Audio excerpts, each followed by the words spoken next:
Welcome back class 6 to the online bio classes. Today we are going to start a new chapter, that is number 3, cell, the basic unit of life. So you know that cell is the basic unit of all living organisms. So how to define a cell? If it is asked, you write cell is the structural and functional unit of life. Cell is the structural and functional unit of life. Means all living organisms are made up of cell or cellular parts, and whatever functions they do, that is the functional unit. Means each and every functions carried out by a living organism is done with the help of cells. Like we are able to breathe due to the presence of cells in our lungs, which help us in breathing.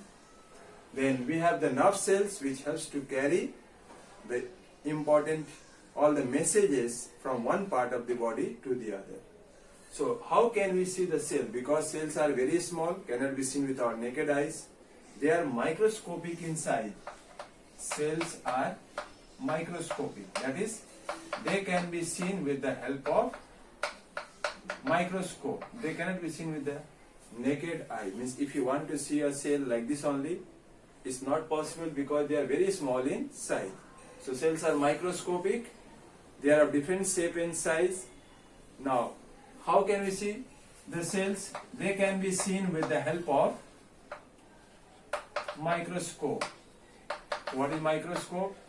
You may have heard the name microscope. Microscope is the name of the instrument, optical instrument, which is used to make an object bigger, that is magnify the image of an object. Like small objects can be made to appear bigger in size with the help of microscope. So what is microscope? It is the name of an optical instrument. And a compound microscope is of different types. Simple microscope is the hand lens which we use to see the objects or to magnify it. Then we have the compound microscope, in which two lenses are used. The difference between simple and compound microscope is simple microscope has only one lens. Only one lens is used. Okay, lens, you know, the one which is used in our aspect, that is also a lens. So different types of lenses are there, like concave lens, concave lens. In physics we study. And compound microscope is the one which is made up of combination of two lenses. Alright? And the third type of microscope which is there, the highly developed one, is called electron microscope. With the help of electron microscope, we can study all the details of a cell, because cell is very small. With the help of electron microscope, we can see what is present inside the cell also. We can also study each and every cell parts or the organelles which are present in a cell. Now next we will study about invention of microscope and the discovery of cell. The scientist named Antony van Leeuwenhoek. Antony van Leeuwenhoek. This is the name of the scientist.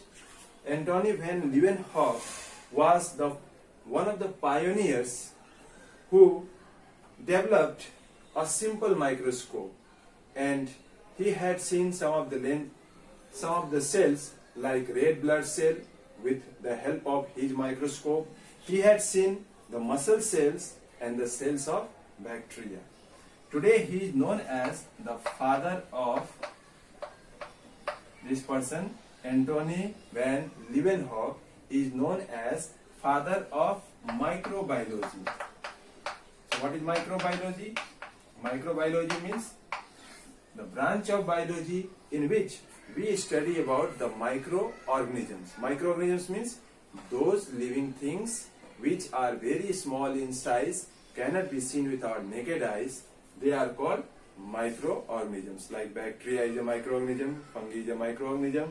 Okay. Now next, in 1665, another scientist named Robert Hooke. Who is that scientist? Robert Hooke. In which year? In the year 1665, he was able to see a thin slice of cork. What he had seen? A thin slice of cork. What is cork, you know? Made up of dead cells found in the bark of the tree. So he had seen a thin slice of cork under the microscope, which was developed by himself, his crude microscope that consists of biconcave lenses. Two lenses were used, and what he had seen was many tiny compartment-like structures were seen. Okay, and he called them as cells. Okay, he had seen what he had seen. Robert Hooke in the year 1665, when he observed a thin slice of cork under his microscope, he saw many small compartment-like structures, and he called them as cells, which means in Latin this word comes from cellula. Cellula means a Latin word, Greek word, that means small rooms or compartments. Okay, so it was Robert Hooke who discovered cells when he examined, or when he saw a thin slice of cork under the microscope. He saw many tiny compartment-like structures, and he called them as cells, which is derived from the Latin word cellula, which means small rooms. Okay, but what he had seen was only the cell wall. He had not seen all the details of the cell. Okay, now over a period of time, as the time passed, new improvements were done in microscopy that led to the study of all the details of a cell with the help of discovery of electron microscope. So when electron microscope was discovered, now scientists were able to study all the details of a cell. Okay, now next. In the year 1838, two German scientists were there. I will write their names so that you can understand what is cell theory. Next we are going to study. In 1838,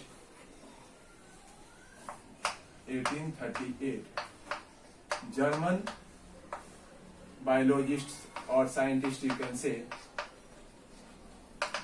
two German biologists were there. 1838, okay? Two German biologists. What are they? Matthias Scherling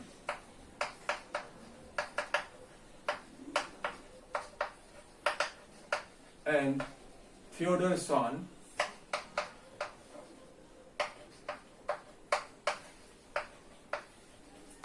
Proposed, means they had given cell theory. So name of the scientist, if asked who gave the cell theory, it was given by two German biologists or scientists. Who were they? Matthias Scherling and Theodor Schwann. What they said? What were the points of the cell theory? Number one, all plants and animals are made up of cells. All plants and animals are made up of cells. This is the first point. And the second point which they said regarding the cell theory is all the functions which is done by plants and animals is due to the cells, which is written in a book. Cells are the basic units of structure and function in all organisms. Cells are the basic unit of structure and functions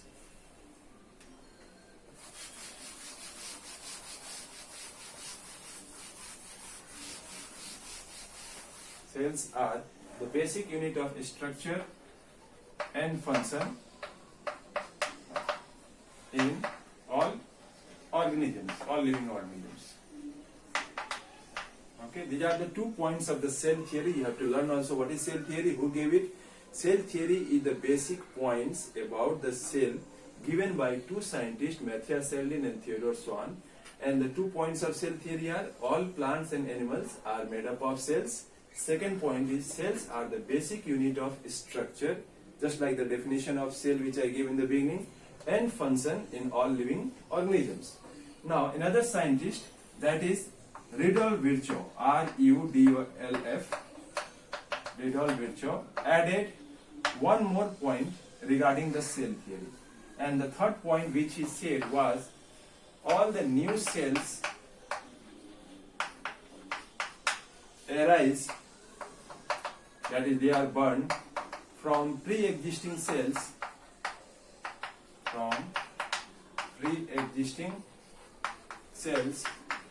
by cell division. So Rudolf Virchow, another German scientist, he gave or added one more point to the cell theory. Already 2 points were there. Now he added the third point. This is the first point, second point of cell theory, and the third point was given by Rudolf Virchow, another German scientist, who said that all the new cells which are produced, they come from pre-existing, means from the old cell. Like this is the old cell, from here only the new cells are produced. Okay, from here again new cells are produced. So this was the third point given by Rudolf Virchow. Okay, hope you have understood this one. Now next topic we have to do is about the cell size, number and shape. Okay. Okay, so now next we have to study about the cell size, number and shape. First we will study about the cell size. Cells are of different size. They are of different size, and the size of the cell is measured in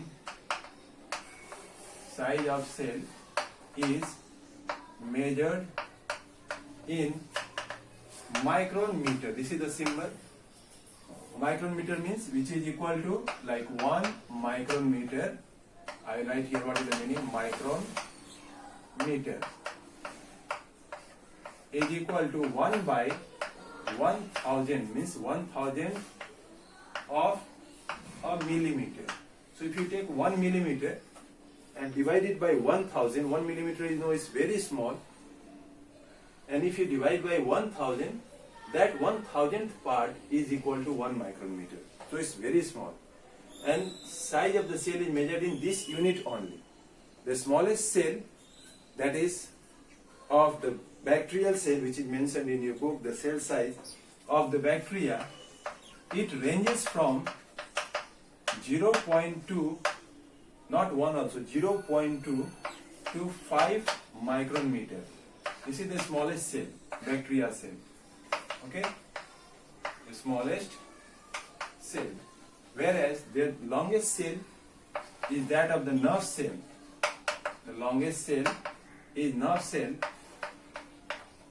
Nerve cell, or the neuron which you have studied, it is 1 meter in length. The size is 1 meter in length. Okay.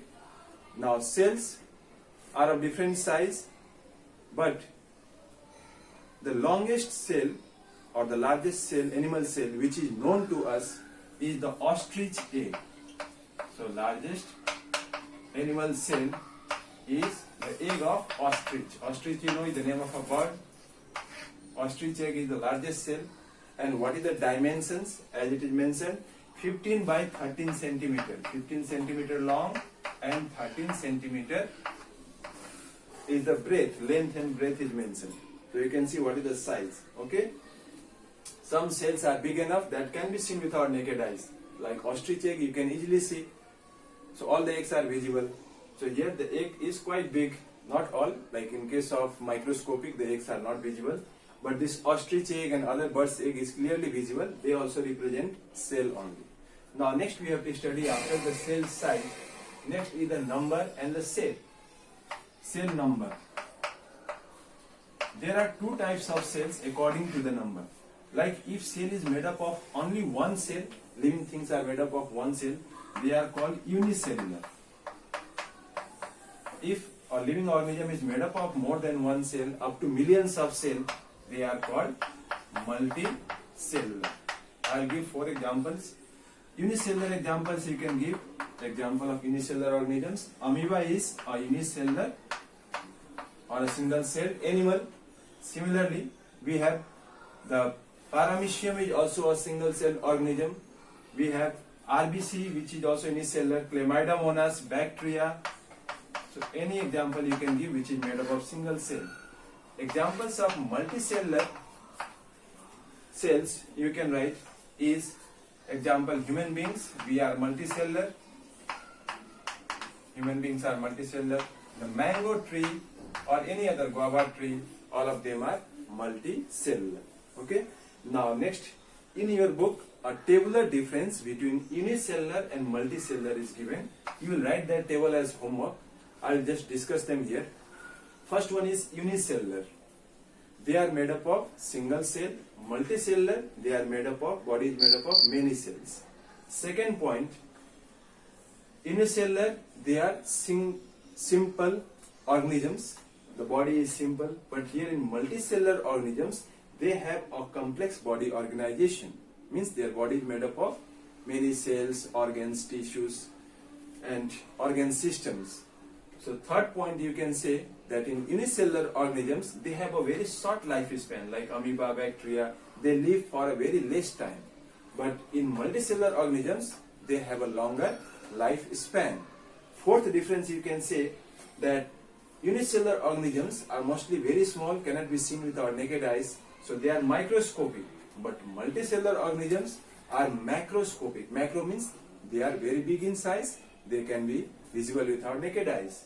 And the last point, unicellular organisms, they have a body made up of a single cell which is capable of doing all the functions. Okay? Okay? Unicellular organism is made up of single cell which is capable of carrying out all the functions, life functions. That is, there is no cell differentiation. But multicellular organisms, their body is made up of cells which group together to form tissues, organ system. So it is cell differentiation is found. Here it is not found, but here it is found. Okay. So now next point, which you have to study in your syllabus, is the shape of the cell. Now you know that cells are of different shape. I will give some examples. Like, what is the shape of nerve cell? Nerve cells are long, like a thread, like a wire. Why? Because they have to carry the message from one part of the body to the other. So cells are of different shape to carry out different types of functions. Like our body cells, that epithelial cells, they are flat in shape because they have to give protection to the underlying tissues of our body. Similarly, the third example we can give that WBC, RBC is anucleated, means they have no nucleus, they are spherical biconcave in shape. Why? Because they have to increase the surface area so that they can carry more oxygen and carbon dioxide with them. WBC are the white blood cells, they are irregular shaped, their shape is of different type. Why? So that they can squeeze. Squeeze means they can become flat and pass through the blood capillaries and fight against the disease causing germs. And the last but not the least, muscle cells, they are of spindle shaped. Muscle cells are spindle shaped. Okay, why? Because they are contractile in nature. Contractile means they can become short and they can elongate also, like muscles of our arms, and they will help to bring about movements in different parts of the body. Okay, so today up to here only. After watching this video, you must write your name in the comments, and you can also press like button, and you prepare for your test, unit test. So learn all the chapter 1 and 2 thoroughly for your unit test. That will be your syllabus for the unit test. And tomorrow, maybe Saturday, I will conduct the test, that is the weekly test, general class test, which is conducted of 20 marks. Okay? Thank you.